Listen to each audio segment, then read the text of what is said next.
Hello and welcome to Uncorked with Funny Wine Girl. This is Funny Wine Girl Janine. And on this week's episode, I am speaking with my lifelong friend and fabulous fan of Madonna. That is my dear friend Oliver, who I like to call Ollie. Hello and welcome, Oliver. Hello, Janine. You're the only person I allow to call me Ollie, And when you told me that, I took great delight in that. I was gleeful. as you should. Yes, because anyone else who's attempted it, I believe, was shanked. Is that the right I don't believe I've ever shanked term? anyone in my life because I don't know what that means, but that's like cutting meat. Doesn't it mean that? I think Um, is it the prison term or is that a shiv? I always get those two mixed up from my lack of prison time. I I was going to say I haven't been in prison yet, but I'm only 50. There's still Oh, time. honey, there's time. I because my father's name is Oliver as well. Growing up, he was Ollie, I was Oliver. So every time I heard Ollie, I said, "That's not me. That's my father."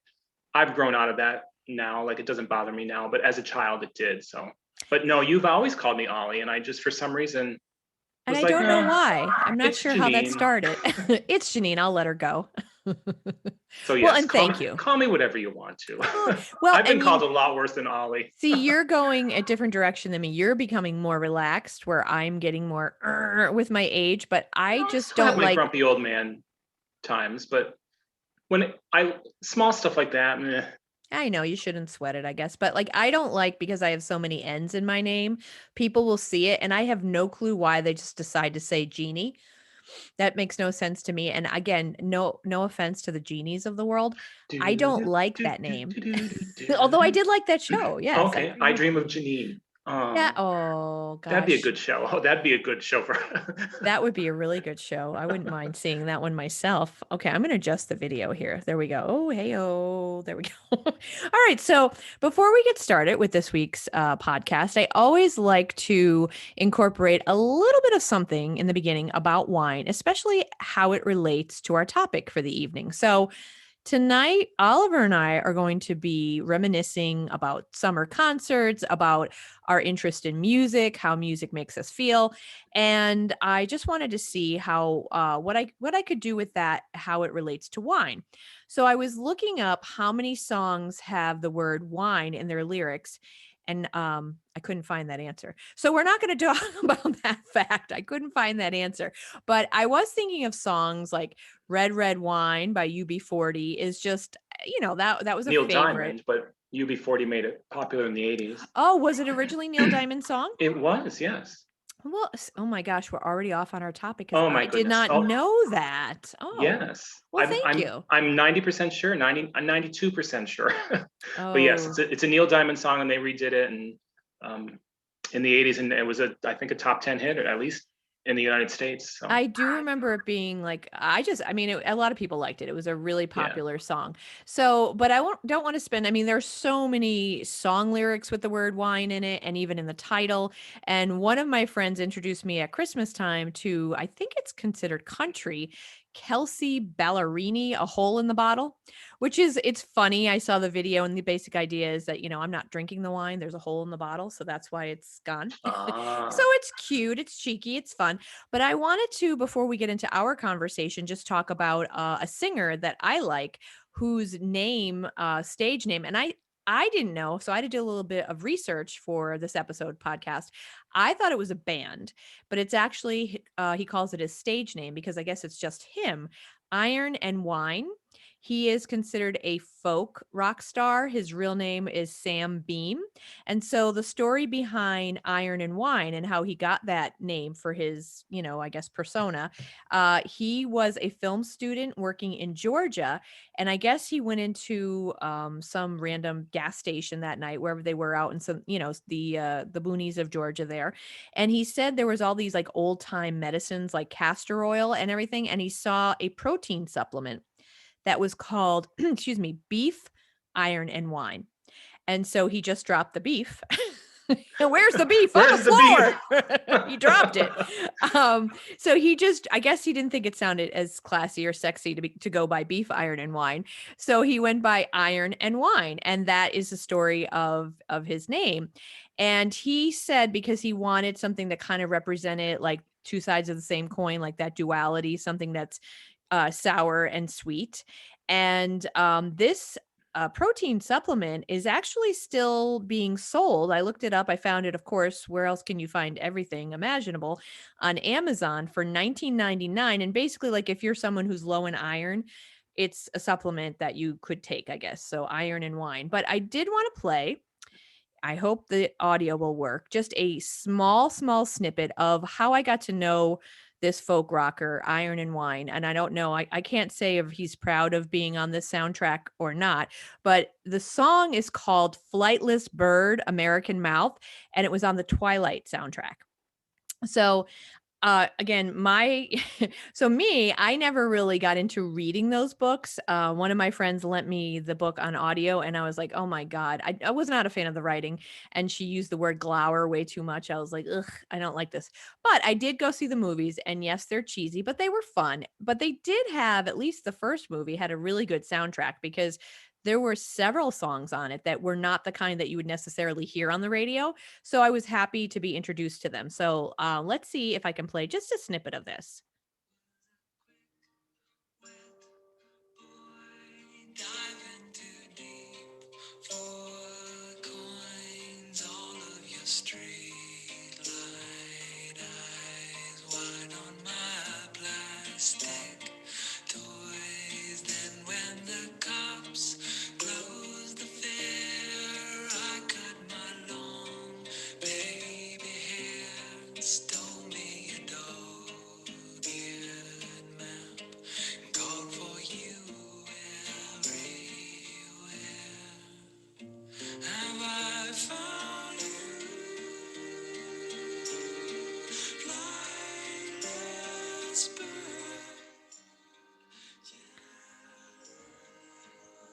Okay, it's possessed. It didn't want to turn off. Okay. I liked it. Yeah, and I'm hoping for those of you who are listening to the podcast on audio Anchor, I am recording it via Zoom this evening. So I hope you get to hear the snippet that I just played because Zoom is giving me this little message that says set up professional audio and audio settings. So I have a feeling it didn't like that and it may not have recorded it. But basically, again, Iron and Wine, Flightless Bird, American Mouth. Did you like that, Oliver? I did. I have three things to say. He dropped beef. I'm totally adding beef to my name. Twilight, I read the first book. I loathed it and saw two movies. And after the second movie, I didn't want to see any more. And I am a movie fan. And third, I liked that. I've never heard of that artist before. I appreciated you playing that because now I will go and research it and probably buy things because it reminded me a lot of Elliott Smith / Rufus Wainwright. And Okay. I like two of those artists, so I'll have to investigate that more. So thank you. I love when I get new music tossed at me because I like to. People just think when people think of me, they always think of Madonna, and of course she is. Some people believe in God. I believe in Madonna. She is my queen. However, I listen to a lot more than just her. So I like getting new, and I think hopefully we'll get to some of those artists that I like too that are kind of no one would think that I like. Like I love Marilyn Manson, and people are like, "What?" I do. I just it's the theatrics and the goth and everything. So thank you for introducing me. Until this moment, I did never heard of that artist. I would have thought it was a band too. Yeah, I mean, when I wouldn't have known unless I did. That's the great part about taking time to research things. And that when I say research, this is something I used to talk about. I taught for 7 years as a part-time instructor in at King's College. I taught public speaking and public relations and things. And we talk about public relations when you research things. I know personally, and I don't want to speak for everyone else. I used to think of the word research as a scary word, right? Because it's like, oh, research. So you have to like dive through all kinds of information, spend hours looking at it, or you're like in a laboratory, you're like studying something. All I like to, as I told my students, and I think it's kind of a good reminder for all of us, all research means is taking the time to learn something, taking the time to do some background work. So, before you meet with a client, if you're someone who has a business, look them up online, see what you can learn about it. So it was interesting to learn about his name and how he got it. And I was glad for the Twilight soundtrack so that I was introduced to his music. Because for me, that song is beautiful. It's just very peaceful. And I just like how it makes me feel. So before we get to feelings, because music is all about feelings, I'd like to talk about for a second or two what we have in our glass tonight. And for those of you who will see this on YouTube, you'll see me hold up my Uncorked with Funny Wine Girl coffee mug that I just got recently. And on the back of it, it says, "If it's morning, this must be coffee." Well, guess what? It is PM, bitches, and this is not coffee. So, what I am drinking is called West Wind, and it is from a winery that I went to in Connecticut. And if you did listen to my podcast a few weeks ago, I spoke about my road trip to Connecticut with my romance author friend, Tina Gallagher. We went to, it was called Hopkins Vineyard in Warren, Connecticut. And this is a crisp, citrusy, semi-sweet white. And I like it because it has a grape varietal in it called Saval. And so I do like it. And I'm having it in my mug because it is not morning.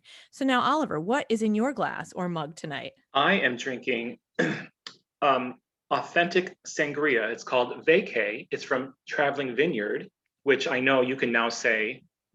Traveling Vineyard. Oh my, tell me more about that. Wow, is it good? No, you tell me more about it.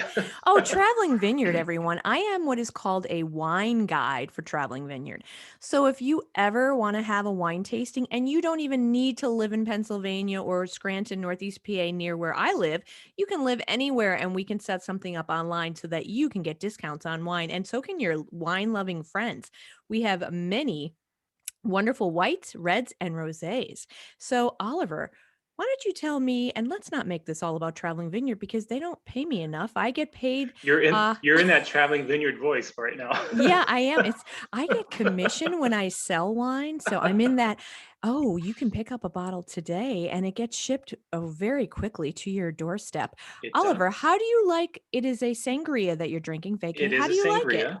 It's very good. I'm not a huge sweet wine fan usually, but once in a while, especially in the summer, I like something sweet. It's Wine Wednesday, so I thought, oh, it's in the middle, it's hump day, it's in the middle of the week. Let's get something sweet. So I liked it. It's very sweet.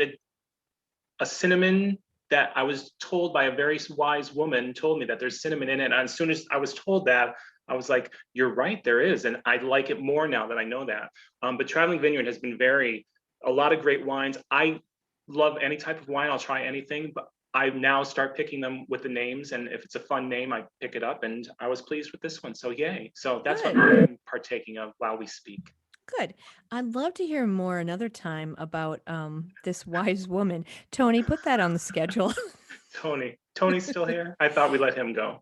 Tony is my imaginary producer because I just want to look important and look off to the screen and go, Tony, can you make sure that, did you get that phone call from, Mr. Yeah, well, we won't say his name because it's too big. So anyway, you were the wise woman. So you obviously, and sometimes I don't have a great nose when it comes to wine. Like sometimes I'll guess something, or I can really, if it's kind of an odd fruit mixture in. But for the most part, I really don't. So you were the wise woman that gave me that information, and once you did, I triggered something in my brain because I really like it. So I'm enjoying it. Thank you. Good. And I'm thank you, glad. Traveling Vineyard. End of commercial. End of commercial. Along those lines, I'll just say I don't have the best nose either, even though I am a wine guide for Traveling Vineyard. So a lot of times I rely on what they tell us the notes are because I will admit, and even at tasting, some people have better noses than others. And I think I don't know if it's a You would matter think of. with this honker that I would be able to smell everything in that glass, but no, It could not maybe happening. there's probably a lot more. I mean, our olfactory nerve, all different kinds of things because I'll take a sniff and I mean maybe I'll pick up on like citrus stuff. But when they say, oh, there's mineral, there's stone fruits, there's smokiness or there's pepper. I mean, you could tell Yeah. me that there's, And I'm surprised I didn't pick up on the cinnamon because usually it's something that is a little off that mhm. I do pick up, but I didn't. But as soon as you said it, it triggered, and Isn't it I do. funny though how the mind then suddenly goes, yeah, I taste that. Yes, so I do Yes. like it. It's very good. So Good. thank you, All thank right. you. Well, we're going to move on from our Traveling Vineyard little commercial there, but you can find more information about Traveling Vineyard on my Funny Wine Girl Janine Facebook page or check me out on Instagram, Janine Luby. Now, that is enough of a commercial. Oliver and I are going to talk about music. So I don't even know where to begin because there's so much I want to cover, but you look like you want to start somewhere. You have No, I that was look. just saying I No? don't know where to begin either. I was kind of agreeing with you because It's funny though, like we're in the middle of summer, and growing up, it's those summer hits. Like those are the ones I remember most. Like summer to me always, not that there's not releases throughout the full calendar year, but summer releases were always big. And what's the song of the summer? And I just, like summer is a great time for new music and stuff and fun music. And I mean, it depends, but I don't know where to begin because I could talk about music for hours and hours and hours.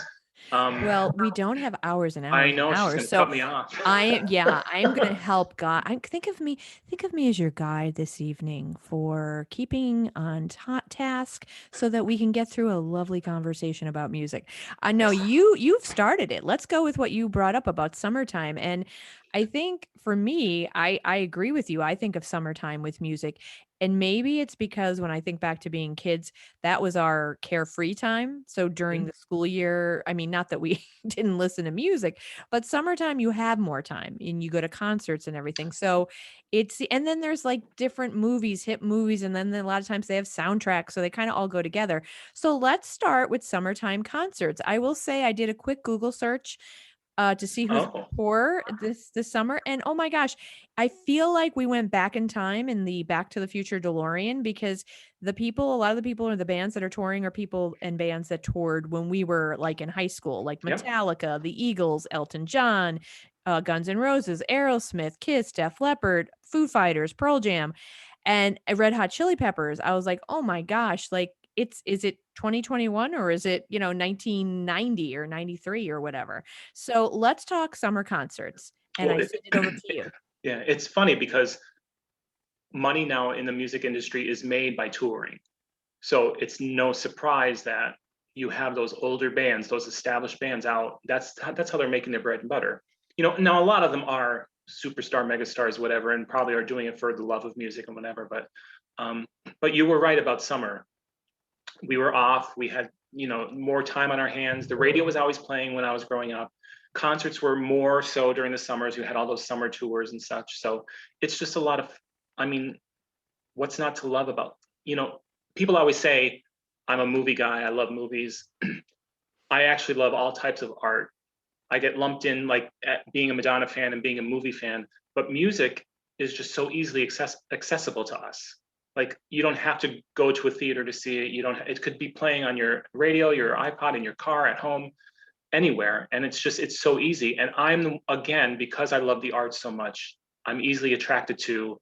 I get lost in the song. It's not just listening to the song and dancing. Sometimes it is, and there's absolutely nothing wrong with that. Like there's a song that I absolutely love. It's my go-to dance song, Unspeakable Joy by Kim English. Hmm. It probably 2000 it came out. It's on the Trick soundtrack, another movie soundtrack. I it's gets me up and gets me in a great mood. If I'm feeling a little blue, put that song on and I'm dancing. And I know you have it because I used to make you mixtapes all the time, You or mix did. CDs. They were probably And let me tell you, not to interrupt you there, but I have been meaning to, and I've been dragging my feet because you know me. What am I? Procrastinator. procrastinator. I wanna buy a CD player because I don't have one anymore that works, and I wanna buy one because I have tons of CDs that I do not wanna get rid of, and you used to make me, oh my gosh, dance mixes of just such a variety of artists that I would have never heard of before, or, the whole, is it Grant? John Grant? Oh You made me one yes, of his, and I would have never even heard of him, so yes, I miss that you gave me tons of music that I haven't listened to in a while, and I want to yeah, listen to yeah. again. Speaking of John Grant, I'm glad you brought him up because I, like you and your beef guy. I'm kidding. My beef guy. That's what I'm going to remember him as now because I'm going to be now Beef Ollie, or Ollie Beef. I don't know. Oh. We'll play with that. We'll see how it works out. But John Grant, I was watching a movie called Weekend, probably in 2008, 9. I don't even actually remember when. And they played two songs were prominently used in one scene. One song was, and at the end credits. And at the end of the movie, I was bawling my eyes out. It's a great love story. And I immediately went to iTunes and found his album, and that was Queen of Denmark. And that was his first album. It was actually released like a year or so before the movie, and the director just used him. He's an openly gay artist. The movie was a gay love story. It's a great movie, but that's how I was introduced to him. And now I just bought his. He just had his brand new release a couple weeks ago, maybe 2 weeks ago, and I still buy his music, and he's still great. Like he's one of my favorite artists, contemporary artists. I call him contemporary, even though he was in a band. I forget the name of the band. Forgive me. But that movie, just watching that, hearing those songs, that literally just moved me. I immediately, the movie was still playing. I let the song play the credits, and I picked up my laptop and started Googling iTunes and finding him and downloading that album immediately. And that his album, Queen of Denmark and Pale Green Ghosts, are his first two solo albums. So his freshman and sophomore album, if you will, are 10 plus, like A+ albums. They're so great. You gave me Queen of Denmark, I believe, and I think it was him. I'm almost 100%, well, not, I'm pretty certain that it was one of his songs that I actually end up using and quoting when I would go out and do my speaking at conferences, talking about the value of humor and laughter and how we all get low and everything about the I want to change the world, but there are days I didn't want to like change my Change Your underwear. Underwear. Change your That's underwear. him. Yeah, Queen of Yeah. Denmark is the song. Yes. Yeah, Yeah. And that's and the one I his quoted. beautiful baritone voice, gorgeous. He's a musician. He plays the piano, and he just, his lyrics are heartbreaking and yet can make you laugh too. Like, and he's just, go listen to him. If your listeners get anything out of this, make John Grant a little bit more money today, because he's so, like, some artists I just feel that passionate about. Like, they're so good. Why aren't they touring mainstream concerts this summer? Because he's just so talented and so good. But and then again, I'm glad I know him and I can relate. It's more of a personal thing. Yeah, and that you've shared him, oh, there's that monster in my microphone. You've shared him I with swear it's me. not me. I know, it's I have a probably little my gas. it's Excuse me. it's probably my demons coming out because It's I'm a little Tony. bit evil. Tony wasn't just my producer, he was inside of me. Okay, so, but you said something and you talked about music being accessible and everything, and this isn't exactly on that point, but I was thinking earlier before we started recording, we were just chit-chatting and you were saying to me that I need to stop worrying about what people think. And that is something that a lot of people worry about. And it's like, as you get older, a lot of people kind of get over that, so to speak. I'm not over it yet, but it's funny because I'm getting over it in certain degrees. Years ago, I remember performing improv with some friends, and afterwards we would go out for drinks. And I remember this one guy, and I won't name him because I do like him and I don't want to shame him. But we were talking about bands It and wasn't me. it wasn't you. But I think he played drums himself and another guy was there who played drums. And it was just one of those where at the time I felt embarrassed about my musical taste. And I said something about liking Coldplay, and this particular friend kind of laughed about Coldplay and, like, oh, not real music or whatever the heck it was. And at the time I kind of felt like, oh, and then they were getting into like, the great drummer of Rush and blah, blah, blah, and all these classical rock bands and blah, blah, blah. And I remember not tonight, but many probably conversations ago, you and I were talking, and two different things actually. You said one thing was about guilty pleasures. You said you don't like that term because if you like something and you're not hurting someone else, why should you feel guilty about it? You can enjoy it for whatever reason. And I think you said something similar to that to me about music, because like the bouncy pop dancey music, there was a time when I would have been embarrassed to say, oh yeah, I listened to that in my car or whatever. And I go back to that conversation where they were laughing at my interest in Coldplay. And now I'm at a place where I can say, who gives a shit? You know what I mean? Like, who cares? Because again, and we've talked about this, how music makes you feel. There are, if someone at Juilliard was, taking a song because it's full of like, keyboard or synth or auto tune or whatever, they could rip it apart from a classical or technical perspective or whatever. But who cares? Because if I'm listening to it and I'm dancing to it and it puts me in a good mood, and there are certain songs, especially like dance songs or whatever, I will hear and they just lift my mood. What is wrong with that? I mean, I know the answer. Absolutely nothing is wrong with that. But it's kind of like, I think back to that conversation with my one friend. I'm thinking, oh my God, like they were kind of like pretentious with that because they're musicians, like don't make fun of Coldplay because one of their songs is actually one that always, yeah, I used to rule the world, and the sky full of stars. That song always makes me very happy, and I watched the videos for Sky Full of Stars, and they filmed it, I think, in England, where real people are in the streets following them, and it's so joyful, it makes me happy. So now I'll stop and I'll go Oliver, your thoughts? Um, guilty pleasures is not a phrase that I use or understand, I guess, because if it's a pleasure, then why feel guilty about it? Um, to go back to you, listen, since 1983, I've been a huge Madonna fan. She's not the easiest star to love because she's very polarizing. She pushes people's buttons. She's a one hit wonder was the first thing. Oh, she did nude photos. Oh, you have to get a new icon. And I heard that my whole life. So I think I'm more like that because of her. Like, you know, it's 2021 and she may be 62, is turning 63 in a month, but she still released an album and still had a tour and she's still working and she still makes me feel good. And she still writes and produces music that I enjoy. I don't care what other people think. I never really have when it came to music. And I was made fun of my whole life because of that or the music that I loved. I mean, I listened to every dance. And this was before I was gay. Now I believe I was born gay, but before I came out officially or really understood what my sexuality was, you know, when I look back and say I love Broadway and Madonna, like, duh, of course you were gay. Madonna made me gay. We But kind of thought that too, if it's okay to say. it's No, totally we okay to we say were that. just like we saw your poster, Madonna, and again, that is not really okay to say, especially in today's world, because you can't make assumptions about people based on what Right. they like. But I will say, putting in a different context or different light, I didn't know too many guys who did like Madonna, Yeah.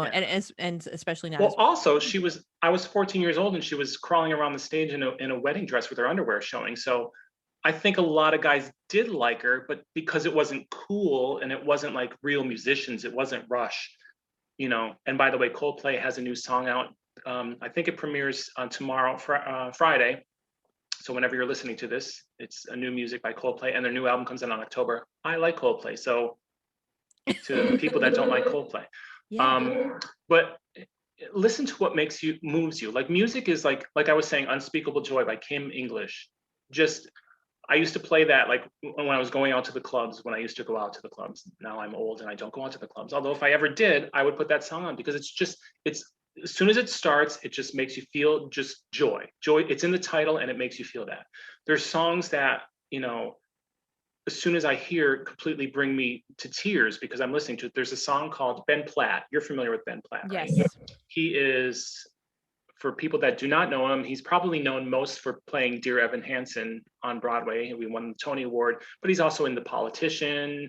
He does other shows. He I was think in the movies about acapella. What the heck? I'm forgetting the Pitch oh, Perfect. Pitch He was Perfect like one the and two. geeky, Yeah, he was great in magician that. The guy. magician guy. Yeah. Yes.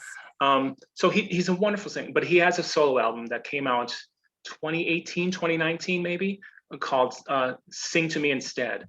Gorgeous album, and there's a song on it called "In Case You Don't Live Forever," and he wrote it for like his uncle who was gay but never like gave him the, you know, and like in case you don't let you know that I'm able to be who I am because of you and blah blah blah. It's very touching.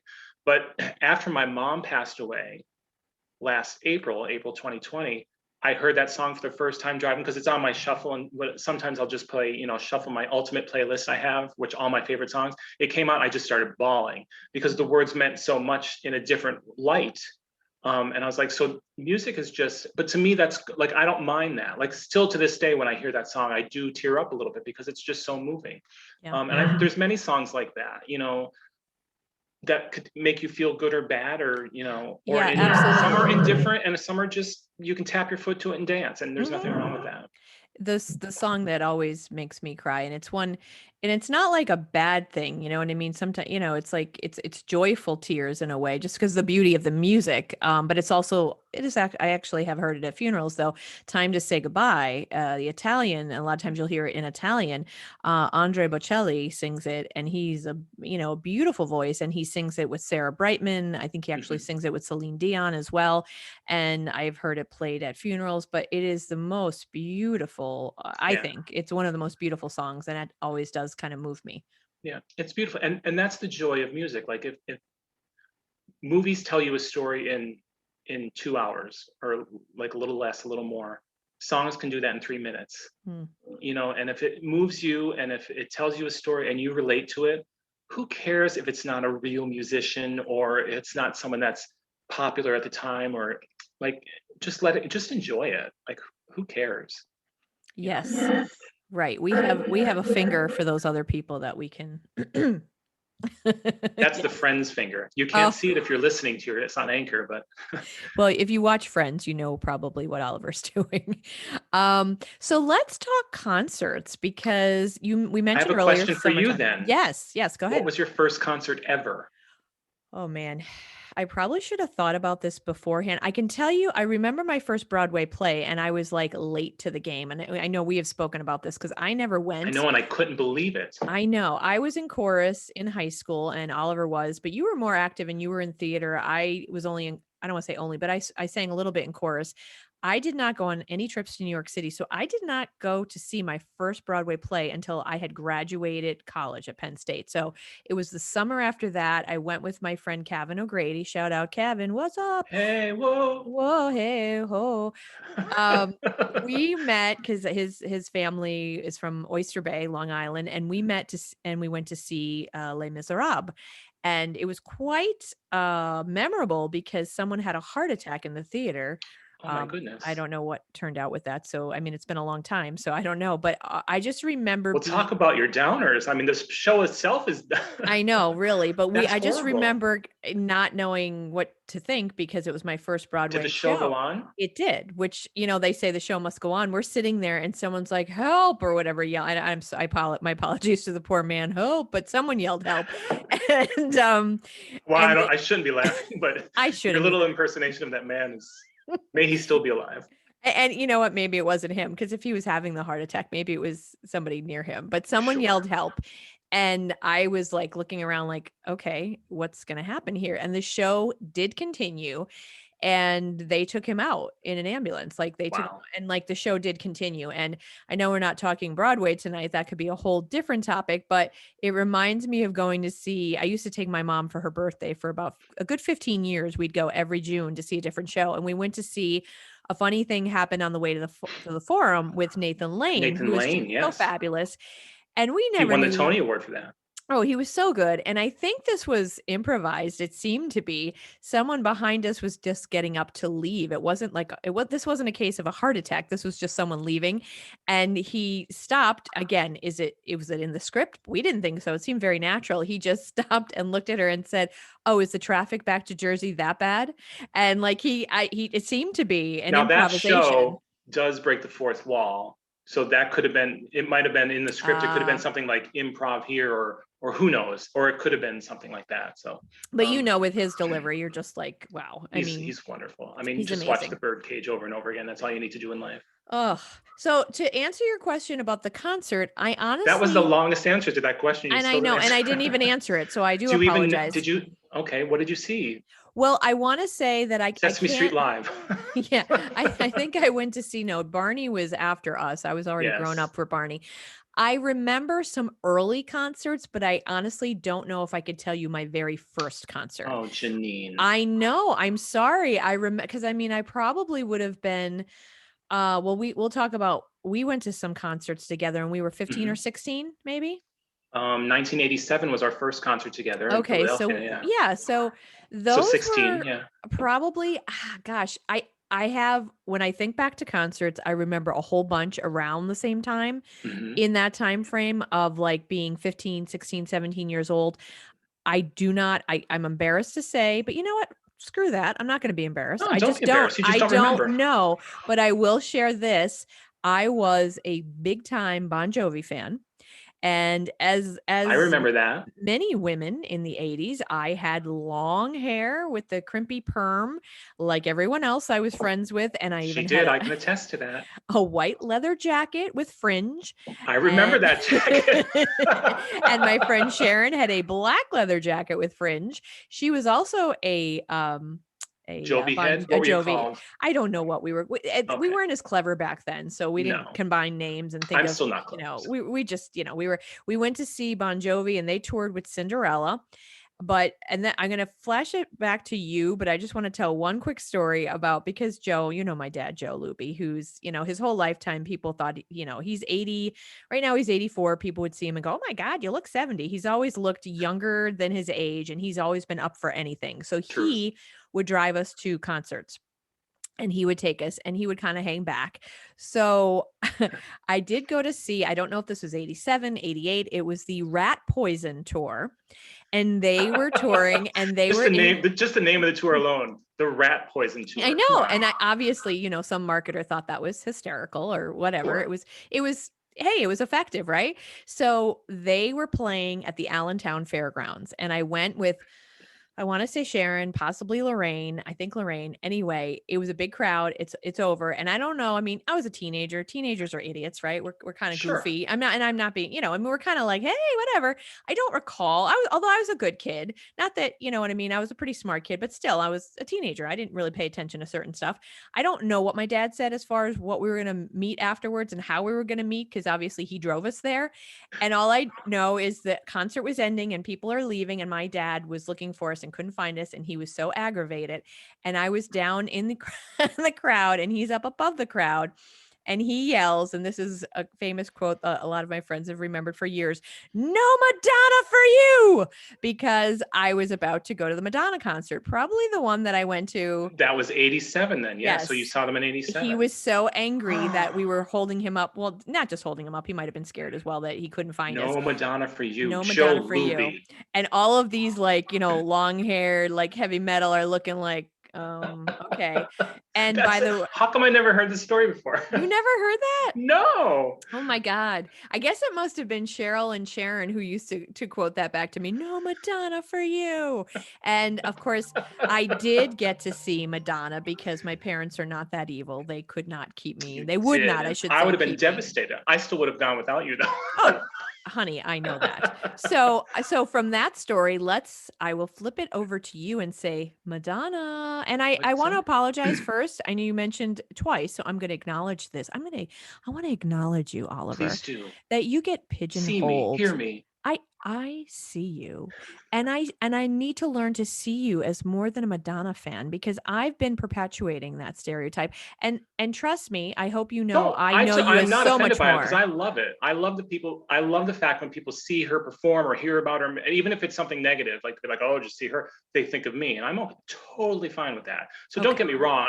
I'm okay with that. But my musical tastes are broad. Yes. Well, and Just I most people hope you know just that I zone in know on that. her because she was my focus and still is to this Mhm. day. So But we know that you are multi-talented and that you have a variety of interests. But so I will turn it to you. And we so did go see Madonna. we did. But first, I have to tell you, my first concert was the Hooters. Oh, I remember them. Yes. They played at Rocky Glen Amusement Park, which is no longer Yes. there. I went with, I think, Dave, who's our friend from that I knew from grade school that we went to high school together, and I think Mike as well. And we were driven by like I think one of their parents, and we went to the concert. So that was my first concert. So who thought, And we the Hooters, and a lot of danced. people don't even know who they are now. And we danced, All You Zombies. They had the guy in the band wrote Time After Time with Cyndi Lauper, like that song. So, Weren't and they from they played that at the Philadelphia or concert. no? So what's Were that? they from Philadelphia? They were, yeah. So Okay. again, Pennsylvania, being from Pennsylvania, obviously they played, but they came to Rocky Glen Amusement Park. So And I still before I love let Rocky you, Glen. I do too. I just want to, I'm going to turn it over to you, but I also want to say I did see a concert there as well with Cheryl, and we were only in high school then. Do you remember Sly Fox? No, They were, I I know mean, the term Samantha Fox. one hit wonder, probably it was done. Let's go all the way. Let's Oh yeah, go I love that all the song. way. And I'm killing the song. No, you're beautiful. You should go on tour. Oh, I should. That I never knew the name of the group, but I love that song. That's one of my favorite songs Yes. So we went to from see that them era. there. Yeah, Hmm. absolutely. Okay. So yes, so Rocky Glen, the Hooters, that was my first concert. But yes, we did see Madonna. Now I've seen Madonna. Well, she's toured. She had 11 tours. My mother never allowed me to go see the Virgin tour, and I held this against her until the day she died. Because I would always say I've seen every tour of Madonna live except for the Virgin tour because I was only 14 and you're not going to the city alone was what I would get yelled at for. So, but I didn't, and I pouted. And so that's the only. But I've seen her 17 times because I've seen a few of the shows a lot. Now, does that sound a lot to you? Sure, but I know Madonna fans that have seen her like thousands of times, literally, like every show. I don't know. They just stop working and go to the show. I'm poor. I have to work. So, but we saw her the Who's That Girl tour. It was July 10th, 11th, or 12th. I get confused because Live Aid was about that time in 1985. So it was like July 11th or 13th. I think Live Aid was in 1985, where she performed 3 songs. We didn't see that, but we saw her in 1987, the Who's That Girl tour. We were in row 33. It was me, you, Cheryl, and my sister. And we were all standing on our chairs because that's what everyone did back then. And my parents got a minivan, and we drove down to Jersey. We spent the night at my aunt and uncle's house and with their kids, and it was fun. It was great. That was the first time that I saw her live, was with you. Oh, I didn't. I guess I should have realized that, but yeah, I didn't. I did Yeah, not realize. because that was only her second tour, and because of my mother. Leave Chrissy I alone. know, God I rest her know. soul. She was a Yes, delight. Love her. she was, but I always say that, I said I will always hold that against you. She says, I know, and I don't care. You weren't going to this. You weren't going to New York City as a 14-year-old boy. You know Standing how her she was tough. ground. Yes. She was like 2'2" and a $120 weigh, but she was tough. So I did see Madonna quite a bit. Every tour except for the first one, and then I did see the Reinvention tour with you as well in 2004. I couldn't remember what year that was. So that was Again 2004 in Philadelphia, right? in Philadelphia, July, and we both of them were in Philadelphia with you and me. The first one was in Veterans Stadium, which is no longer there. That's where the Phillies played, and the second one was the Reinvention tour at oh Citizens something. Park or something? No, it wasn't Citizens Park. It was an indoor arena. It was along that line of where they have the Citizens Park, and it's not Wembley. I thought it started with a W, but it doesn't. It might be called Fleet Bank something now. I don't really know, but so we saw her there in 2004, and that was around July. I think it was July 5th, and And that was the tour. That was the Reinvention tour that I saw 4 times, and that was my 4th and final time I saw that tour. And that was that's just the a fun tour. they wore the kilt and the plaid. At the I think end, it's the that's what I kilt and the remember. plaids. Yeah, Yeah. it ends with holiday music and holiday, and she has the kilt. And we kind of we didn't have great seats for that show, but we got to see a little bit behind where the screens came together, and we saw them all hug and go down beneath the stage. So I sometimes like that sort of part of the shows as well. Now her shows are more than just a rock concert. She morphed into like more theatrical presentations of her music and stuff, and that's me being a theater fan. Of course, I love that. So now we also saw George Michael together. The Faith tour, right? It Faith? was the Faith tour. Again, that was 1988, I recall. It was a summer tour. I remember being picked up by my dad. It was a bus trip, but we went to like a drive-in somewhere to get the bus, and my dad picked us up and took us home. I remember that. I also have a good story about the George Michael concert. I wanted to be George Michael as a young kid. And again, how did I know I wasn't gay? But I thought, just beautiful man, beautiful voice. I just idolized him. He's one of my favorites. And I can't believe he's not on this planet anymore. Anyway, so of course I got a program, and I got my program. And so it was me, you, and Cheryl. And there was another girl. I'll call her Mary Waiter, is what we'll call her. Anyway, I got my program. She got a program as well. And during the concert, she knocked over her soda, and it went all over my program. And I said, "Oh, you knocked this over." And I said, "Program, do you want to switch it? Because she's like, "No, now you have official concert soda on your program," and walked away. And after that day, I was like, I'll never talk to her again. I do still have that program with the official soda on it. I bet you it's worth more. I bet you it's not. It looks ruined. But yeah, she's the one that knocked over the soda on my program. And then I just thought, yours is fine. She's like, "Well, now you have official soda on yours." I'm like, "You bleep." So It's funny, not funny. I remember that story. I didn't recall that it was Mary Waiter who did that. But It sounds like Well, the something. names have been changed to protect the not so innocent. Yes, something that Mary Waiter would do and say, and I could see Mary Waiter's pursed lips saying that, so I knew Mary Waiter pretty well, so As did I until that moment. I don't think I was friends with her after that. it's So okay because, not that this is music related, but I'll share a little story of my own about Mary Waiter. I Um, should. I don't know why that popped in my head. It rhymes with her name, I guess. I like it. Thank you. She and I were very, very friendly in college, and then afterwards, we kinda drifted, and then we got Which together local. happens. Sure, it happens.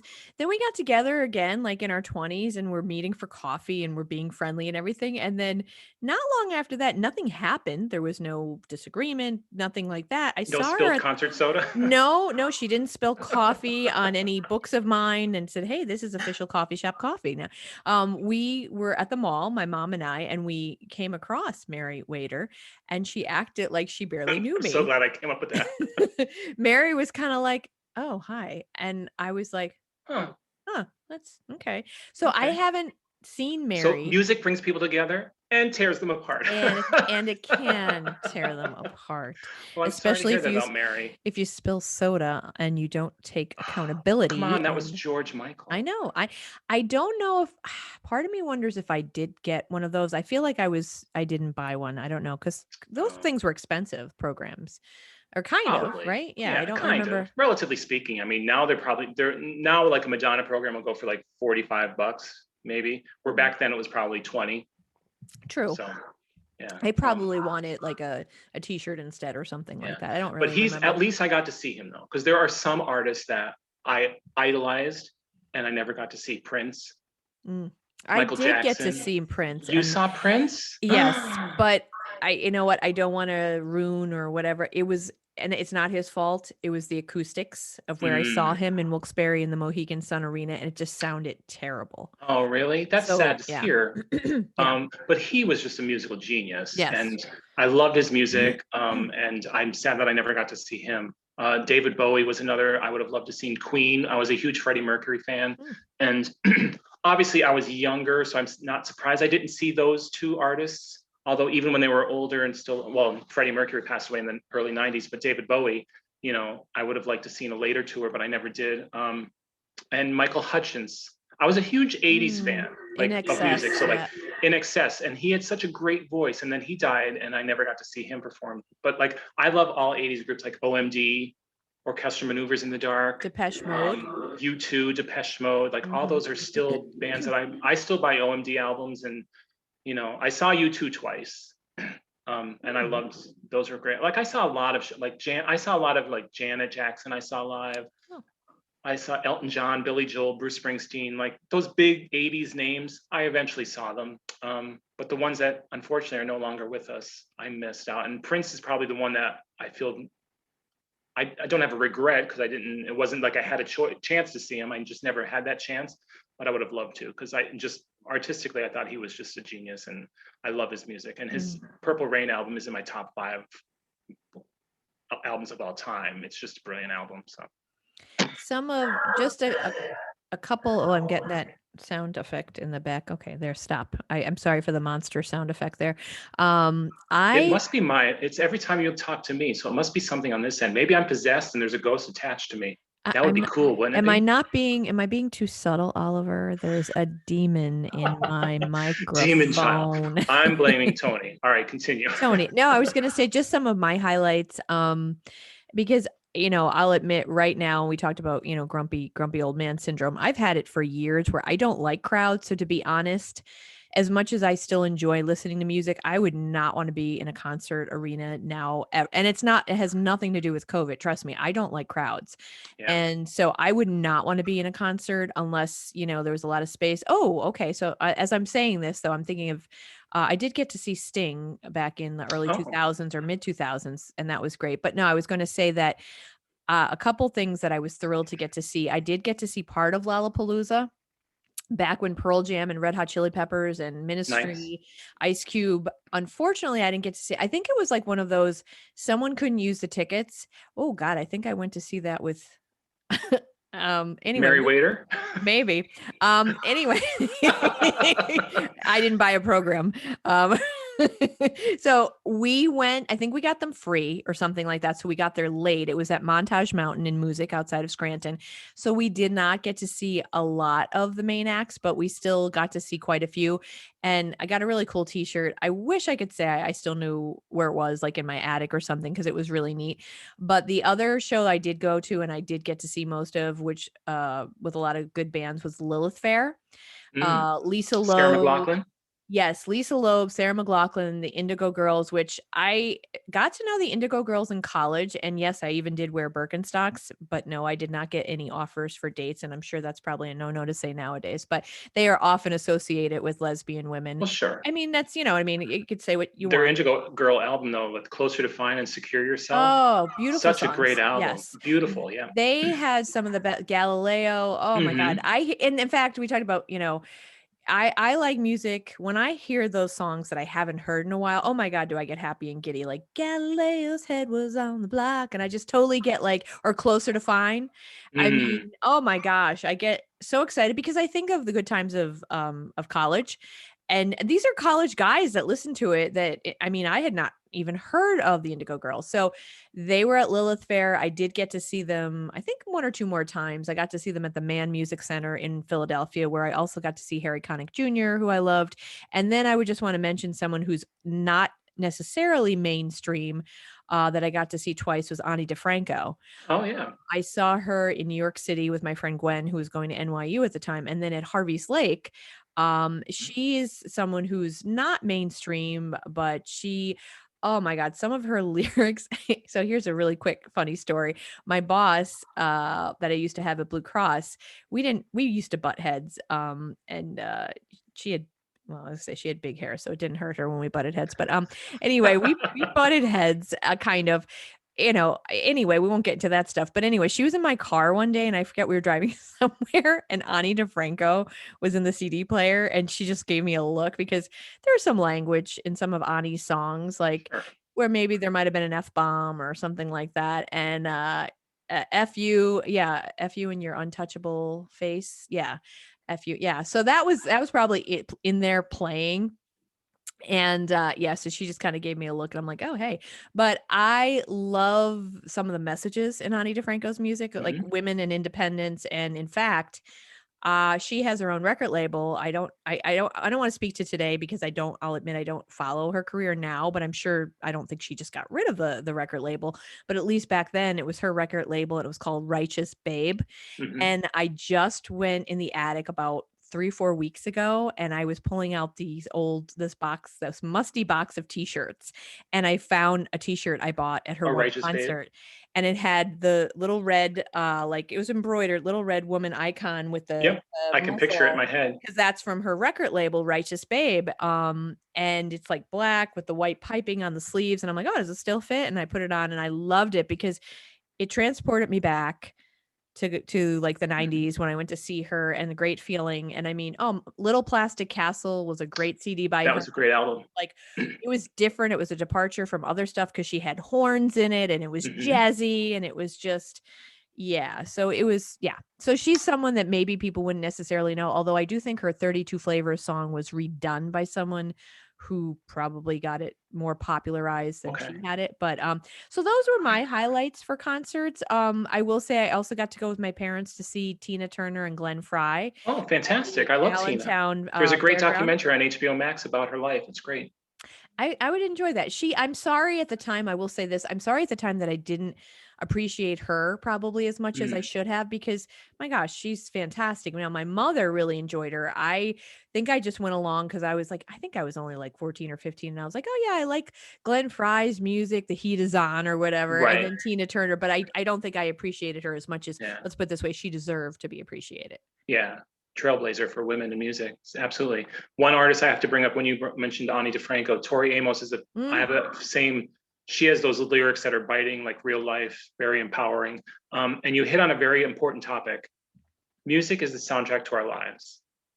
There are many times where people say, oh, do you remember this time when this happened? And I have to think back to, and it's usually a Madonna album or song or something that was out and be like, oh, okay, that was That was I'm Breathless. That was 1990. This was going on. So it's just music is really you when you're thinking of a time or a time in your life, you usually have songs that are so important to you or that you remember that mean something to you and they stick with you and that you can go back. So I have a question for you as we probably are getting wrapped up I was to gonna our close say, time. oh, we could talk for hours because I Hours. realize you mentioned Tori Amos. I loved her Silent all these years. I think she Hmm. talks about rape. Yeah. We didn't even talk about Alanis Morissette, who is another one. I've seen her 3 times. Love her. I Yes. saw her once. You've given me some of the CDs, and I loved, I just love a lot of the lyrics of her songs. Yeah. But Yeah. we do need to wrap up soon because I just want to make sure that we get to. If it The goes end. too long, it won't. But so go Won't cut ahead. us off. You go ahead. What's one song that you can think of that no matter what, like I don't know if you're a karaoke person. You don't have to be a karaoke person, but what's that one song that no matter what, no matter when it was released in 1971, when the year you were born, or 2021 now, that you can just every single word and makes you happy. Oh, you're putting me on the spot because I don't know, and I've only done karaoke maybe twice, and of course, I sang Me too. I'm not a big stupid karaoke fan.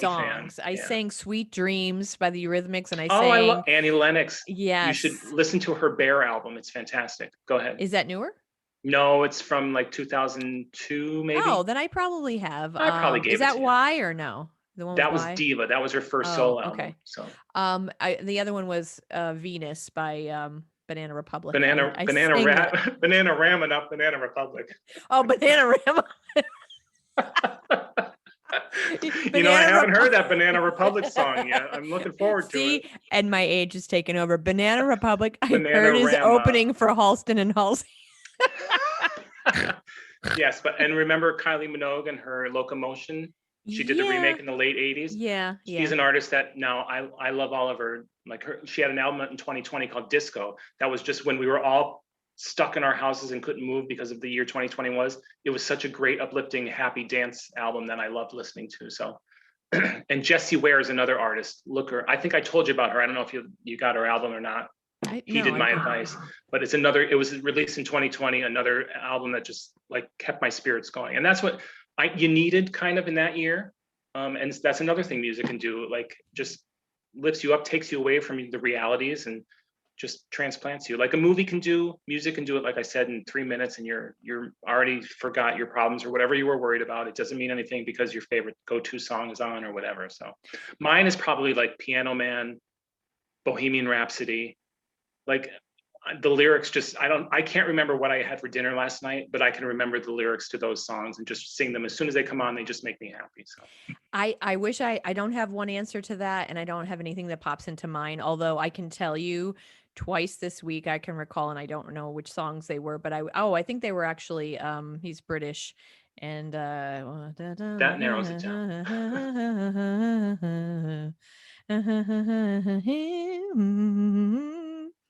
Is that happening? Anyway, I need I don't know. somebody to hear somebody. Okay, I'm not gonna make my, uh Someone Oh, else, someone that's Capaldi, hearing you. Capaldi, I Louis no. Capaldi? Is that it? I don't You trust could. I was myself going to say anymore. Halsey and Banana Republic. I don't know. Okay. Anyway, I think it's Louis Capaldi. Although I'm so messing up things up He's like anymore. sounds like someone my dad went to school with. Shut Louis up. Capaldi. You know Lou. He's down at the VFW. Lou Capaldi. You know him. He's from around the corner. Okay. No, I was gonna say his songs, and I just cranked it up and I was singing. So there are many that make me happy. And like I said Mhm. earlier, like when I get a flashback from the past, I don't Sure. have one answer to that, but and I know I do need to wrap up and I may have to edit some of this, but I just wanted to mention you said something just a few minutes ago about how the music makes you feel good and everything, and it can put you in a different place. And I used to talk about this again. I'll refer to my class when I taught public speaking. We used to talk about things that would help people calm down and help their anxiety. Now granted, we're talking in the context of how to overcome nervousness about public speaking, but I used to say, I mean, it can transport beyond this, wherever your anxiety it lies, And a lot of the students who were athletes talked about the power of music to get them in the right mindset before a game. And some of them would have the calming, quiet music, and others would listen to something like, really loud or like metal or something just to get them amped up so that they were in the right mood or the right mindset to take on what was about to happen, their Absolutely. games I and do everything. something similar, like when I'm doing a role. for a community theater production, I'll make a playlist of what I think that what that character would listen to. And I listen to that usually back and forth to rehearsals or before the show. I'll have earbuds in and I'll start listening to songs from whatever era they were in or whatever I thought they would listen to, and it helps. Well, I before we close, just because I want to look this up, it is Louis Capaldi, by the way. So Okay, there okay, you go. singer. He's a. I'm sorry, I said British. He's a Scottish. Oh my Oh, God, here we okay. go. Scottish. That I'm was, gonna. I thought Mike Myers, Shrek was in here for a second.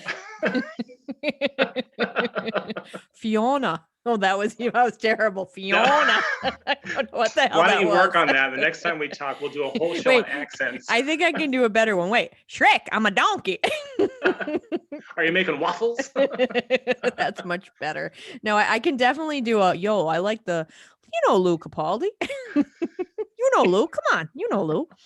All right, so this has been wonderful. And As Oliver and I always. could talk as always for hours and hours. But I'm gonna hit the Oliver, stick around for a few minutes. But so don't go anywhere. But this will wrap up the podcast for the week. This has been Uncorked with Funny Wine Girl with me, Janine Luby, Funny Wine Girl. I hope you'll join us next week. I wish I could tell you who my guest is going to be, but I don't even know myself. So I'll tell you on social media. Check out Funny Wine Girl Janine on Facebook and check me out on Instagram, Janine Luby. And I hope you'll enjoy uncorking something this evening and just have a great time with whatever is in your glass tonight. Thank you for listening. And I need to hit the record. There we go.